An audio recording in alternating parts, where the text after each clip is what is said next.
What's up everybody, Bandit here, and I have some pretty exciting news. One of my all-time favorite vehicles is getting remade, the Chevrolet Blazer. So let's go ahead and talk about it today.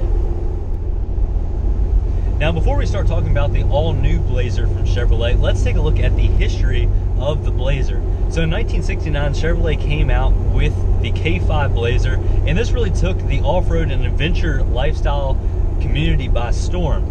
For the first time, Chevrolet was getting kind of into this off-road four-wheel drive vehicle craze. They had made the Suburban for a long time, and obviously they had their four-wheel drive trucks, but now they're looking into something a little bit smaller, and the K5 Blazer really fit that bill. Now again, it was a good bit shorter than the Suburban and a good bit shorter than, say, the K10 trucks, but it was still a similar size, unlike a lot of its competitors. You know, the International Scout, the Ford Bronco, and several of the Jeeps at the time were a good bit smaller, and for a lot of people this just wasn't possible. You know, if you did have a family, those kind of vehicles weren't the best, and you know, in response to that, Chevrolet made the Blazer a good bit larger. It did have a full bench seat in the rear, and you could carry up to 5 passengers in it, and it worked out really well.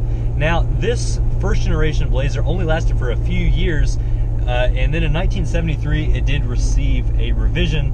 So it only lasted about 4 years there, but the main reason you can tell the difference between the first and the second generations, the first generations had an entirely fiberglass roof all the way up to the windshield, and all of that was removable. The second generation Blazers had metal over the roof of the drivers and the passenger here, but then in the back, for the back passengers and for the back half of the vehicle, it was fiberglass. So you received a little bit smaller of a removable top there for the second generation ones, but ultimately this generation lasted a good bit longer and sold several more vehicles. Again, it was still the same size, it did still have the big V8 and everything like that, but it was a slightly different vehicle. Now in 1983, Chevrolet attacked their competitors even more with the S10 Blazer, which was a smaller version, basically a closed-in back of the S10 pickup truck.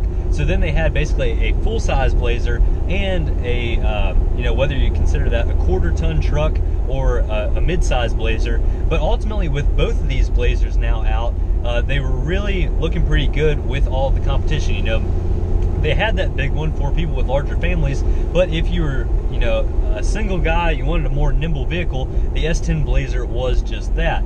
Now, Chevrolet kept both of these models all the way up actually until the late 90s and early 2000s, when they kind of killed that off and just made the Blazer. No more was the K5 Blazer and S10 Blazer, it was just the Blazer. And in 1995, it was basically the second version of the S10, so it was the smaller version of that.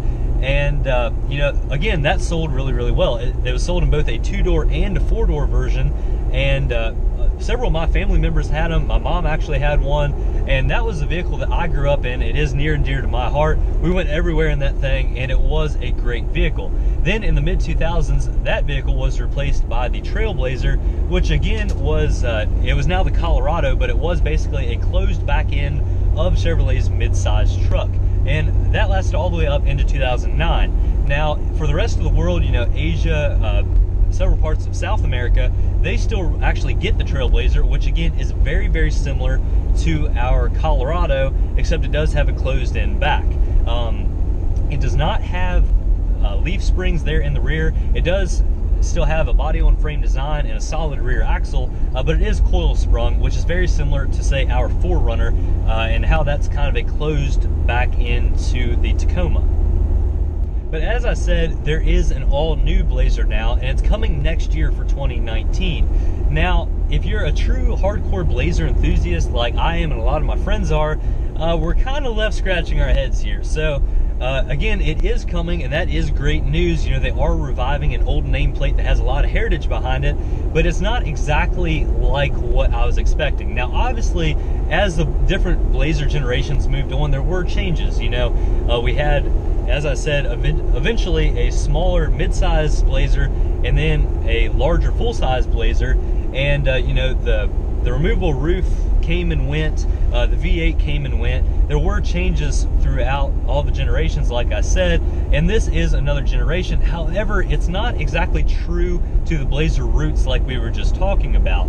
This new one is going to have two different engine options. It is going to have a 2.5 liter 4-cylinder engine and a 3.6 liter V6. That V6 is more than likely the same one that's already in the Chevrolet Traverse and the Colorado, and it makes roughly 300 horsepower in those applications, and it is a pretty good, healthy motor. But if you looked at the thumbnail of this video, you can see that this vehicle doesn't really look like any of those. It is kind of going towards the new, I don't know if you want to call it the family face of a lot of these new Chevrolet vehicles, but it is definitely pretty aggressive. To me personally, it looks like basically like a 5-foot-tall hatchback version of a Camaro. Not really sure why they went with this. You know, the Camaro is striking for what it is, but it's not exactly the kind of rough and tumble look that we normally associate with a Blazer, and that's because this new Blazer is not really rough and tough. It is a crossover design, and it's going to be slotted somewhere between the Equinox and the Traverse. Now, Chevrolet already has several crossovers. They have a really small one, smaller than the Equinox. They have the Equinox, which is, I guess you would say, kind of similar to Toyota's RAV4 and Ford's Escape, which obviously is a pretty good seller there. Those are very popular vehicles. But they also have the Traverse, which is 3-row. And then, you know, if you go a little bit larger than that, they have a Tahoe, which is still a truck design, a body-on-frame design. Now, this is probably going to not be good news to a lot of enthusiasts. You know, it is a crossover, it is a unibody, it does have independent suspension in all four corners, and it loses a lot of the off-road heritage that was come to know with the Blazer here, and it is basically just an on-road vehicle. Now, it will be offered with all-wheel drive or front-wheel drive. It is not a rear-wheel drive biased vehicle. It again is losing the four-wheel drive part of the Blazer heritage, and this is kind of coming as a shock to me. You know, obviously the off-road vehicle craze is huge right now. You know, the Ford Raptor is a very, very expensive vehicle, but they're selling a large number of units, and it is a very popular vehicle, and trucks are still on the rise. You know, with fairly cheap gas, we are still under $3 a gallon. A lot of people are driving trucks, whether that's because they need the utility of a truck or simply because they like the look or the larger size of a truck. A lot of people are driving trucks right now, and to me personally, it would make a lot of sense if Chevrolet simply did what they did overseas and put a back half on the Colorado and sold it. You know, basically the only vehicle that would compete with right now is Toyota's 4Runner. You know, there is no Bronco anymore. Supposedly that's supposed to be making a return, but we'll get to that here in a second. But now the Nissan Xterra is also gone, and again, the only vehicle that would really compete with is the Toyota 4Runner, which is again a very, very good seller, as is their Tacoma. Now, again, with the Colorado doing as well as it is, and with a fairly new body style, I don't see why Chevrolet didn't do this. Now, there is another reason that potentially they didn't do this, and that is to make a sporty crossover. You know, the Blazer nameplate is kind of a sporty name. A lot of people associate that with, you know, a fairly fun vehicle.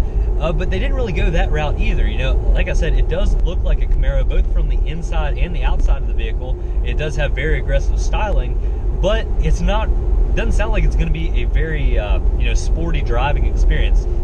Like I said, it does have the 2.5 liter inline 4, which is naturally aspirated, and that V6, which again is naturally aspirated, and it will come in all-wheel drive. But Chevrolet has a lot better engine choices out there to make a sporty driving experience than just this. You know, the Malibu has a 2-liter turbo, which is a pretty powerful motor really for what it is.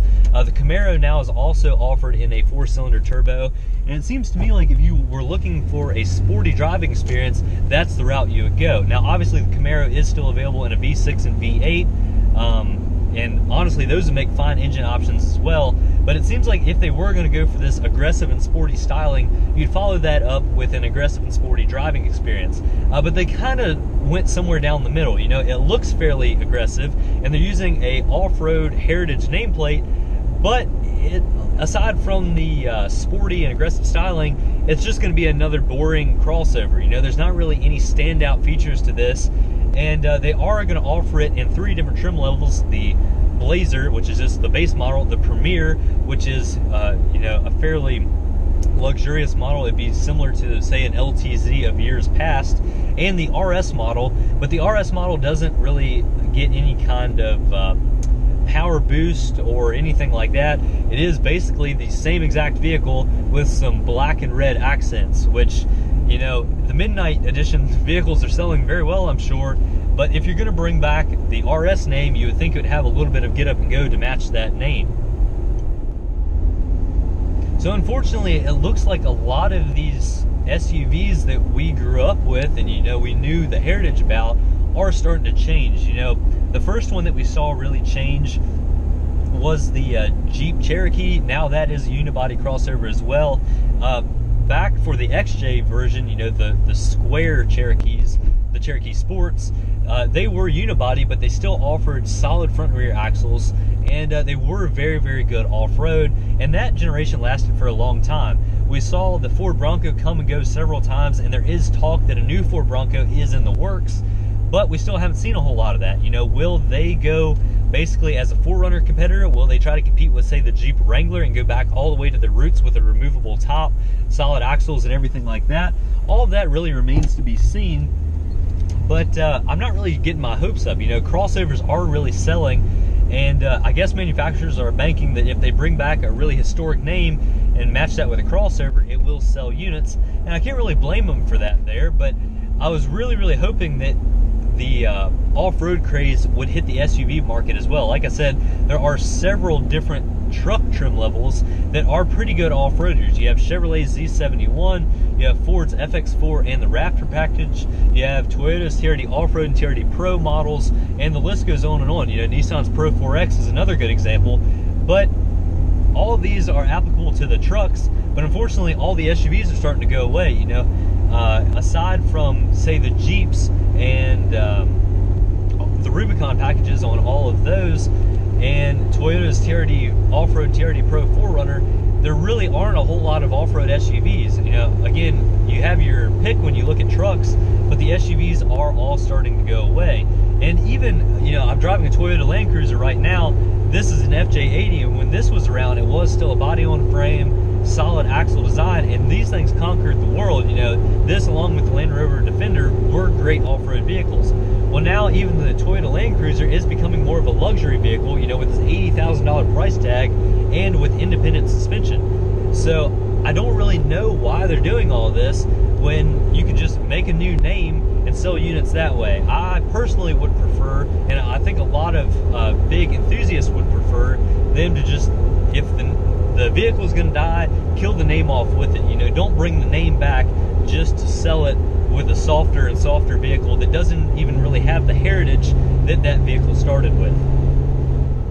So I didn't really try to make this video have a really negative connotation, but that's just kind of how I feel about this whole vehicle. You know, again, they brought back a really historic nameplate and really sporty styling, but they just kind of split the difference when it comes to the actual design of the vehicle. I do think it looks half decent, but I don't think it's a true Blazer. But I'd love to hear what you all think. Please leave all your thoughts in the comments below, and if you enjoyed this video, please consider subscribing. We do really appreciate all of the support. But hopefully with the new Blazer out and with the new Ford Bronco coming, we will see more off-road SUVs here in the near future, but a lot of that relies on our consumer voice. So if you are happy with the new Blazer, go out and buy yourself one. Obviously your dollars do matter, but if you aren't happy, go ahead and hold out. You know, hopefully we can sway these auto manufacturers to make the vehicles that all of us really do want. So thank you all very much for watching. Have a fantastic week, everybody. We'll catch you next time.